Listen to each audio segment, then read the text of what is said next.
karena badan itu harus bergerak 24 jam. 24 jam, maka dia kan membutuhkan energi.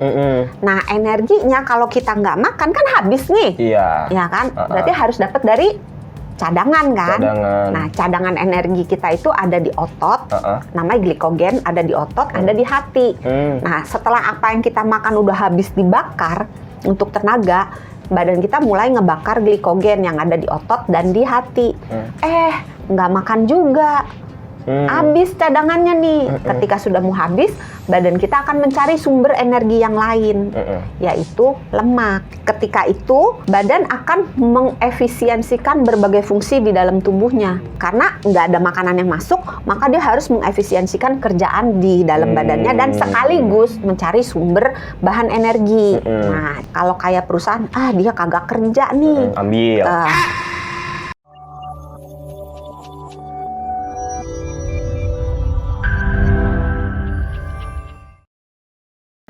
Kalau gitu, autofagi itu baik nggak sih buat tubuh, buat kesehatan? Basically, autofagi is bahasa Inggris. Kalau bahasa Inggris semua saya nggak ngerti. Ya. Iya, baik atau enggak autofagi buat tubuh itu? Oh, baik. Walaupun ada yang dimakan. Iya, karena kan tujuan akhirnya mengefisiensikan dan menyediakan energi untuk badan kita yang sedang kekurangan energi, yang sedang berada dalam stres. Jadi dengan adanya dia diganti sel-sel yang jelek-jelek itu dibuang gitu, terus dibikin sel-sel yang baru dengan sumber dari bahan-bahan yang sumber bahan baku untuk membangun sel baru diambil dari sel yang lama tadi yang di recycle gitu ya. Jadi badan kita akan mengalami kemajuan yang tadinya mungkin ada sel-sel yang ada virusnya karena dimakan, dibuang. Ya, jadi kan bersih gitu, sehat gitu. Sel-sel yang rusak dimakan, jadinya kan badan kita jadi awet muda dalam tanda kutip. Dan bagus. Salah jadi satu cara untuk bisa dapetin autofagi itu dari puasa ya tadi. Puasa. Salah satunya ya. Nah, kalau puasa nih dok, kan tapi itu hanya salah satu cara ya, bukan satu-satunya cara. Iya. Tapi kalau pas lagi puasa nih dok minuman atau mungkin makanan apa yang bisa ngebantu? Kalau lagi puasa mah nggak minum Iya. Enggak, maksudnya pas udah buka puasa mungkin ya maksudnya. Jadi gini, memang benar ada minuman. Mau dijadiin satu sama makanan nggak? Jadi aja satu. Jadi satu ya. Nanti berantem kalau enggak. Iya, soalnya kalau makan nggak minum aus. Salah. Makan nggak minum, iya aus. Iya aus. Seret gitu kan. Kalau minum nggak makan, lapar. Kalau minum nggak makan, lapar. Iya, jadi minumnya dulu apa makannya dulu? Minumnya dulu ya. Minuman dulu aja. Minuman yang bisa membantu itu sebetulnya nggak terlalu dominan sih. Minum air putih, ya. Terus minum yang ada kafeinnya, karena kafein mempercepat metabolisme. Kopi, matcha, ya. Terus minum green tea.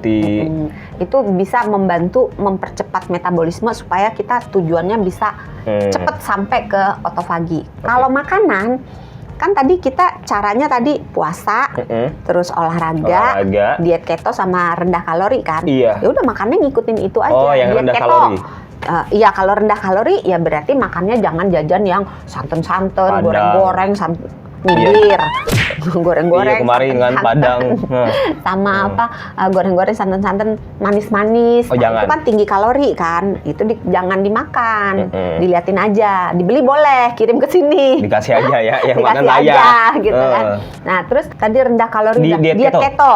Nah, berarti makanan yang tinggi lemak baik. Jangan mentang-mentang bilang tinggi lemak gorengan gitu. Tidak ya. Tinggi lemak baik. Tinggi kan ada lemak baiknya. Kalau jahat, gorengan itu. Lemak jahat. Benar. Jadi tinggi lemak baik, cukup protein, rendah karbohidrat. Itu basicnya kunci dari segala kuncinya diet keto. Nah, supaya bisa cepat sampai ke autofagi, kita boleh menggabungkan antara puasa dengan diet keto atau antara puasa dengan diet rendah kalori. Paham. Ada nggak makanan yang justru menghambat supaya bisa dapetin si autofagi itu? Ya itu tadi si kalori makanan yang tinggi kalori, yang manis-manis, makanan dan minuman ya, yang goreng-goreng, santan-santan, itu membuat badan kita punya energi terus karena gorengan kan banyak lemak dari minyak gorengnya, itu tinggi energi. Terus gula juga kan ada energinya. Nah, terus yang menghambat si proses otofagi itu juga kalau kita makan terus-menerus. Karena otofagi itu akan terjadi kalau si insulinnya ngedrop, insulinnya turun. Padahal insulin itu tidak akan turun kalau kita makan. Jadi kan kita makan nih.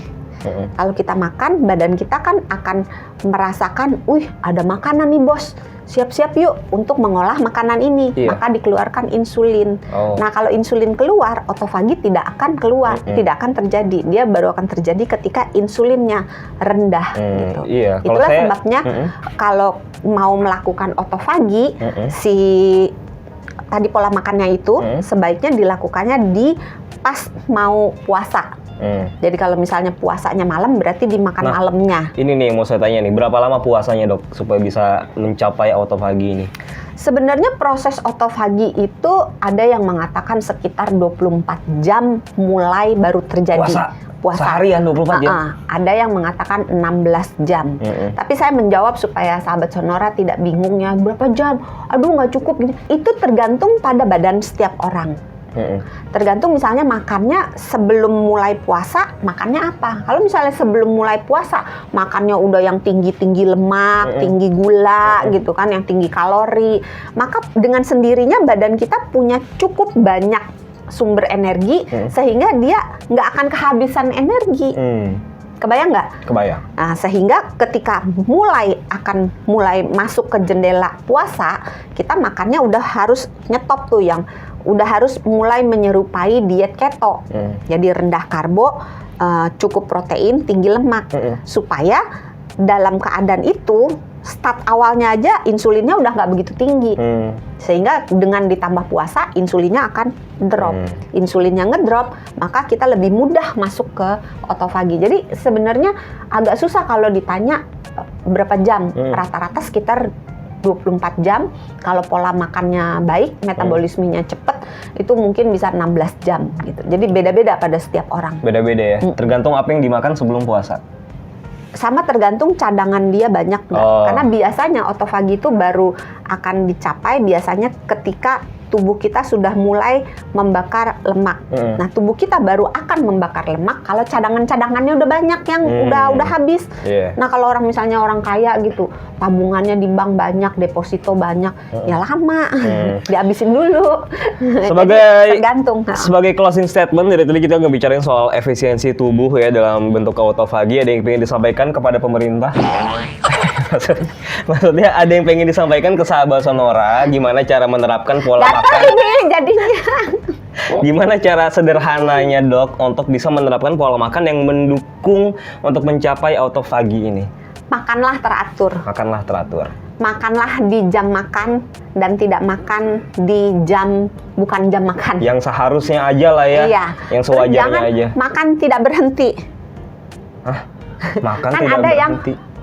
Tiap sejam makan, ngemil, nggak berhenti-berhenti. Karena dengan dia terus masukin makanan, insulinnya nggak akan turun. Karena insulin itu naik kalau kita makan. Naiknya akan tinggi kalau kita makannya karbo. Nah, sedang kalau kita makannya protein, naiknya hanya sedikit sampai tidak bermakna kalau kita makan lemak.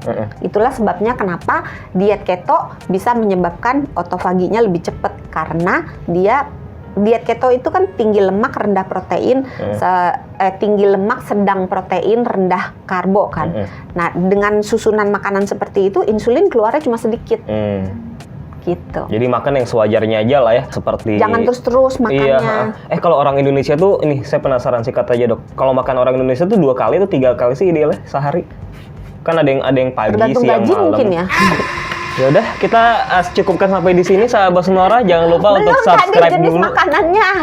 Jenis makanannya. Jenis makanannya belum. Oh ya udah. Jenis makanan itu yang sehat gitu, yang protein, tapi proteinnya juga jangan protein yang banyak gajinya, banyak kulitnya, banyak minyaknya gitu. Terus rendah gula.